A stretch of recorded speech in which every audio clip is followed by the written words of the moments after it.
विविधता परिषद के अध्यक्ष डॉक्टर भारतज्योति जी, यहाँ पर उपस्थित वन विभाग के सबसे वरीय और हेड ऑफ फील्ड फोर्स जो हम कहते हैं PCCF श्री प्रभात कुमार गुप्ता जी, मंच पर भी उपस्थित Shri Arvinder Singh ji, chief wild life warden और PCCF बिहार, और यहाँ पर उपस्थित अपर प्रधान मुख्य वन संरक्षक श्री AK द्विवेदी जी और श्री चंद्रशेखर जी जो कि सदस्य सचिव राज्य जैव विविधता परिषद हैं और मुख्य वन संरक्षक हैं। यहाँ पर उपस्थित देवियों और सज्जनों, विभिन्न स्कूलों से आए बच्चे, उनके अभिभावकगण और शिक्षकगण और मीडिया एवं प्रेस के बनी।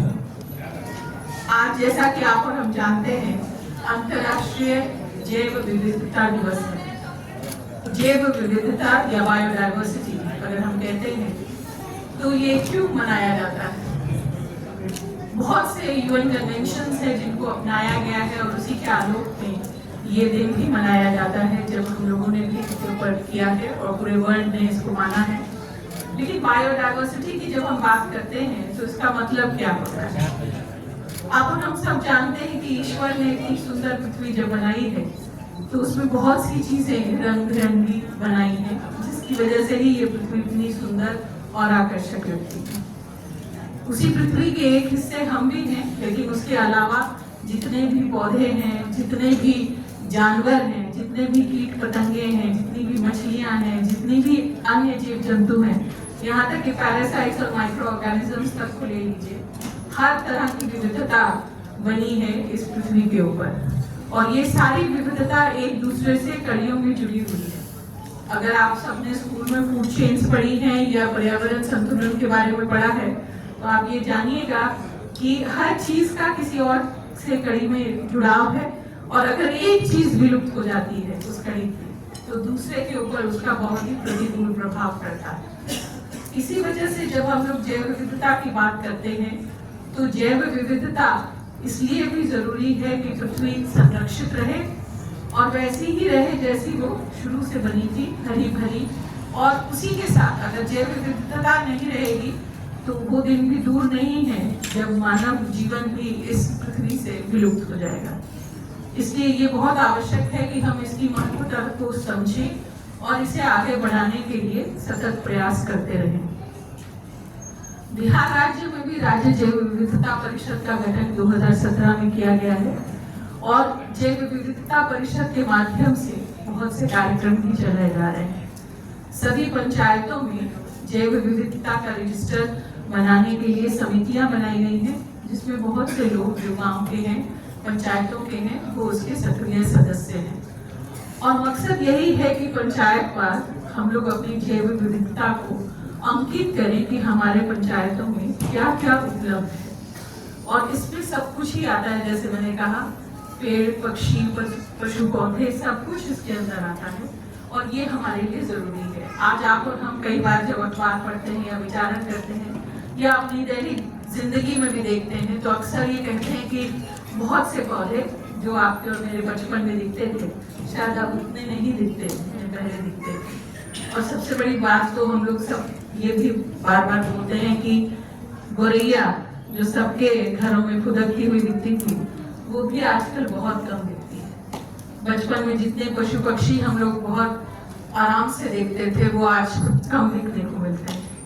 उसी तरह से अगर देखिएगा तो जो मैं महसूस करती हूँ कि अक्सर आप घूमिएगा तो आपको नीम का पौधा सबसे कम मिलता है। पहले नीम घर घर में, हर आंगन में, हर जगह दिखती थी। इसी तरह के और भी बहुत से पौधे हैं जो पहले थे मगर अब बहुत कम रह गए हैं, और बहुत सी ऐसी प्रजातियां हैं जो तो तकरीबन विलुप्त ही हो चुकी हैं। जब पशु विलुप्त होते हैं तो हम उनके लिए इंडेंजर्ड स्पीशीज जो पूरा एक कन्वेंशन है उसके तहत कार्रवाई करते हैं कि कोशिश करें कि वो जीते रहें, विलुप्त नहीं हो। और उसी तरह से जब पौधे या और चीजें हैं जो विलुप्त होती हैं उनके लिए भी आपको और हमको मिलकर प्रयास करना है। जैव विविधता को कायम रखना, इस पृथ्वी को कायम कर रखना सिर्फ सरकार अकेले नहीं कर सकती, इसमें आप और हम सबको एक साथ मिलकर सहयोग करना है। ये पृथ्वी सिर्फ सरकार की नहीं, हम सब की है। जितने भी हम लोग प्राणी यहाँ पे रहते हैं उन सब की ये पृथ्वी है और उन सब के लिए हम लोगों को इस पृथ्वी को वैसे ही कायम रखना है और वैसे ही बचा के रखना है। इस साल का जो विषय है, प्रत्येक अंतर्राष्ट्रीय जैव विविधता दिवस का एक विषय भी बनाया जाता है जो यूएन बॉडी ही देती है, और इस वर्ष की थीम है harmony with nature and sustainable development, यानी कि प्रकृति एवं सतत विकास के साथ सामंजस्य।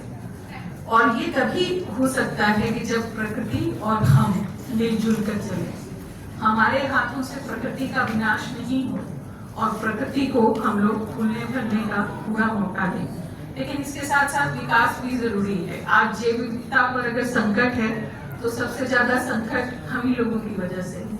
बेहिसाब जो हम लोगों की आबादी बढ़ रही है और जिस हिसाब से हमें खाने रहने और अपने विचरण के लिए जगह चाहिए, उसके लिए हम बहुत सी जैव विविधता को खत्म करते जा रहे हैं। कुछ जैव विविधता इस कारण से नष्ट हुई है कि जेनेटिक बायोडाइवर्सिटी भी, या कह लीजिए कि उस तरह के उन्नत जेनेटिक मॉडिफिकेशंस हम लोगों ने किए हैं, जिसके कारण आज वो प्रजातियां ज्यादा दिखती हैं जो ज्यादा प्रोडक्टिव हैं या जो ज्यादा यील्ड देती हैं, और बहुत सी वो प्रजातियां जो जिनकी यील्ड कम थी लेकिन उनमें और कई और गुण थे जिसको खाने से आपको और हमको परेशानियां नहीं होती थी। जैसे जैसे आजकल हम लोग देखते हैं कि बोलते हैं ग्लूटेन फ्री होना चाहिए, बहुत लोगों को सिर्फ गेहूं का आटा खाने से ही परेशानी हो रही है, अब वो उसको ही हजम नहीं कर पा रहे। लेकिन ये सब बातें आपने और हमने अपने बचपन में तो नहीं सुनी थी कि ऐसी भी बीमारियां होती हैं जिसमें आदमी परेशान होता है। आजकल जिस तरह से खान पान बदल रहा है, जिस तरह से विविधता बदली है,